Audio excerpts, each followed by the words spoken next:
สวัสดีครับสมาชิกท่านผู้ชมทุกท่านสำหรับคลิปนี้ผมจะมาคำนวณ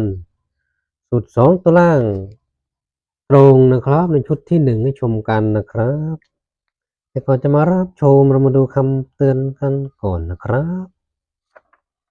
คำเตือนคลิปวิดีโอนี้จะทำขึ้นเพื่อความบันเทิงและสนับสนุนฉลากกินแบ่งรัฐบาลเท่านั้นไม่มีใครรู้ได้ว่าเลขจะออกอะไรตัวเลขที่ได้จากการคำนวณการคาดเดาไปตามสูตรโปรดใช้วิจารณญาณในการรับชมกันด้วยนะครับหากชอบแนวทางแบบนี้ก็ฝากกดติดตามกดกระดิ่งการแจ้งเตือนไว้ด้วยนะครับจะได้ไม่พลาดคลิปใหม่ๆจากทางช่องสูตรหวยไทย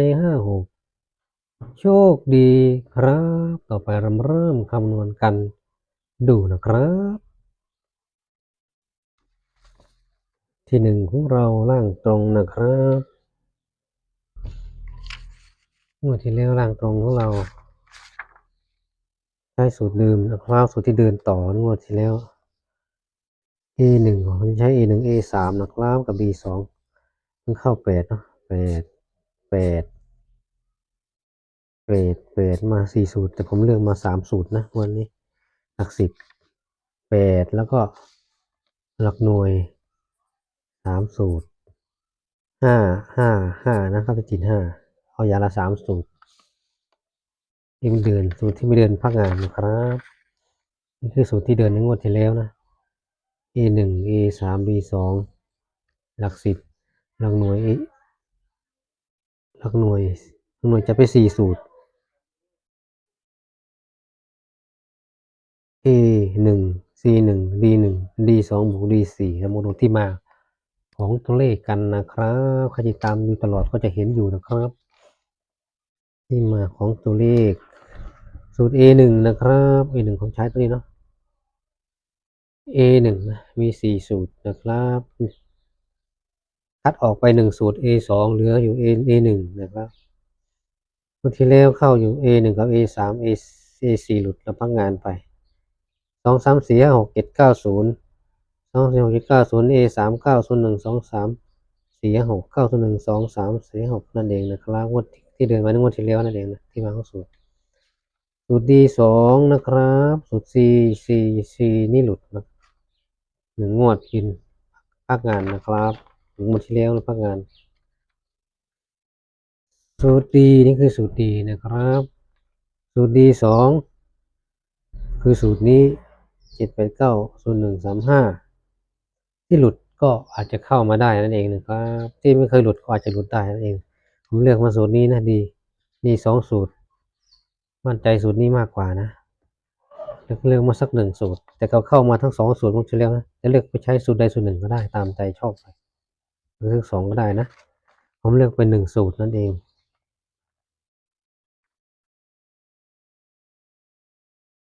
แต่มาดูที่มาของหลักหน่วยก็ใครติดตามก็จะเห็นกันอยู่แล้วนะครับ A1 ในระหว่างสูตร A เหลืออยู่1สูตรนะครับตัดคัดทิ้งไปแล้ว2 3 4เหลือไว้จะสูตรนี้ A1 คือ6 7 8 9 0 2 3 4เนาะ A1 แล้วก็สูตร C1 C1 นี่คือสูตร C นะครับสูตร C เหลืออยู่2สูตร C1 กับ C2 สถิติการเดินก็เดินดีทั้ง2สูตรนะครับ6 7 8 9 0 1 2 3 6 7 9 0 1 2 3นะครับนั่นเองแล้วก็สูตร D สูตร D1 2 3 4 5 6 7 8 0แล้วก็สูตร D2 บวก D4 เนาะD2 บวก D4 สูตร D นะครับ D2 D4 D2 มันยังมี7ตัวเนาะ9 0 1 3 4 5มันใกล้ๆมันเหมือนกันนะ D4 9 0 1 2 3 4 6มันเพิ่มไปอีก1ตำแหน่งของอันนี้เนาะอันนี้ถึง5นี่ถึง6 9 0 1 2 3 4 5 9 0 1 2 3 4 6เอารวมกันไปเลยเป็น9 0 1 2 3 4 5 6นะ2สูตรนี้รวมกันนั่นน่ะกันพลาดนั่นเองจัดไป2สูตรเลยรวมกันเลยอันนี้มัน7ตำแหน่งนึง8ตำแหน่งนะ ก็เอารวมกัน D2 D4 901 3 4 5 6เอ๊ะมี4สูตร1เนาะ4สูตร1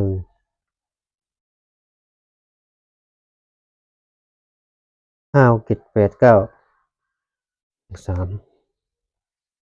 เราจะจัดสูตร C มีสัก1สูตรนะงวดอันนี้นะหลักหน่วยหลักหน่วย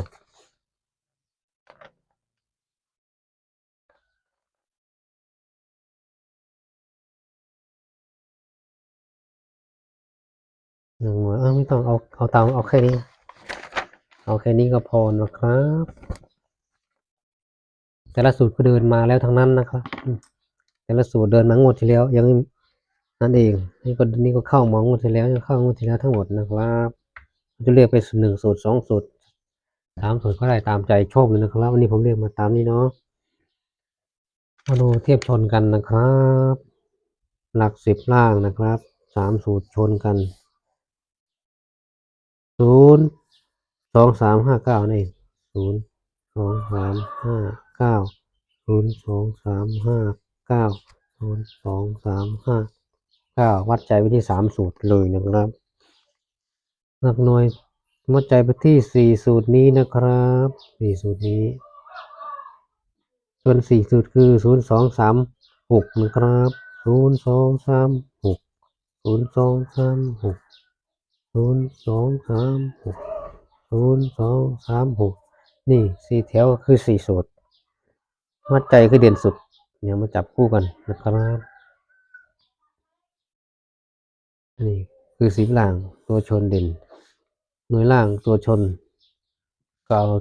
0 2 3 5 6จับชน0 2 3 6 5 4 20ชุดนะครับมาพูดข้างล่างตรงเน้นตรงก็ได้20ชุดดังนี้กรอบนี้นั่นเองนะครับจับไปเรียบร้อยผมก็จะใช้เด่นล่างสูตร A นะครับเด่นล่างสูตร A บวกสูตร D รวมกันนะครับใครดูในคลิปแรกของล่างก็จะเห็นที่มาของสูตรเด่นอยู่แล้วนะ0 3 7 5 6เด่นมา1 ถึง 2ตัวแหละในนี้นะถ้าสูตรไม่หลุดสูตรไหนชุดไหนติด01 0 3 7 5 6เราก็จุดไว้เนาะ0 3 7 5 6 0 3 7 5 6 0 3 7 5 6 0 3 7 5 6 0 3 7 5 6ชนเกือบหมดเลยไม่ชนแค่ตัวเดียวเนาะแล้วก็ชุดไหนที่ชนแต้มล่างเนาะชนแต้มล่างนี่คือแต้มล่าง2 6 8 5ชุดไหนบวกกันได้2 6 8 5ก็จุดไว้นะ2 6 8 5 2 6 8 5 2 6 8 5 2 6 8 5 2 6 8 5 2 6 8 5 2 6 8 5นะครับ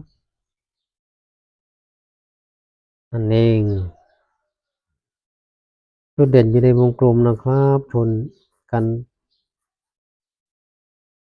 ทุกสูตรในคลิปนี้นั่นเองต้องการทุกสูตรในคลิปนี้คือในวงกลมนั่นเองนะครับ2จุดนั่นเองต้องการทุกสูตรหมายถึงชน10ล่าง3สูตรหน่วยล่าง4สูตรแล้วก็ชนเด่นล่างชนแต้มล่างลงกันทั้งหมด3 7 8 9 9สูตรถ้าไม่มีสูตรใดหลุดนะครับไม่มีสูตรใดหลุดก็จะอยู่ในวงกลมนี้นะครับ2ตัวล่างเว้นแต่เขาจะหลุดสูตรใดสูตรหนึ่งจะไม่มีในวงกลมนะครับถ้ามันสามัคคีกันมาเนาะ10ล่าง3สูตรล่าง3สูตรหน่วยล่าง4สูตรแล้วก็แต้มล่างเข้าเด่นล่างเข้าแต้มล่างเข้า2ตัวล่างอยู่ในวงกลมแน่นอนนะครับ EP ที่6ของล่างแล้วนะครับใครไม่ทันคลิปไหนเนาะใครมาเจอคลิปนี้เป็นคลิปแรก EP ที่6ก็ให้กดที่โปรไฟล์ของช่องหรือชื่อช่องสูตรหวยไทย56แล้วให้กดคำว่าวิดีโอก็จะเห็นคลิปทั้งหมดที่เราไม่ทันนั่นเองนะครับสำหรับคลิปนี้ก็เพียงแค่นี้ก่อนนะครับบางทีท่านจะชอบสูตรไหนก็เลือกใช้สูตรนั้นได้ตามใจชอบเลยนะครับชอบชุดไหนก็เลือกใช้ชุดนั้นได้ตามใจชอบเลยนะครับสำหรับคลิปนี้ก็ไว้เพียงแค่นี้ก่อนนะครับขอให้สมาชิกท่านผู้ชมทุกท่านจง ชคดีครับ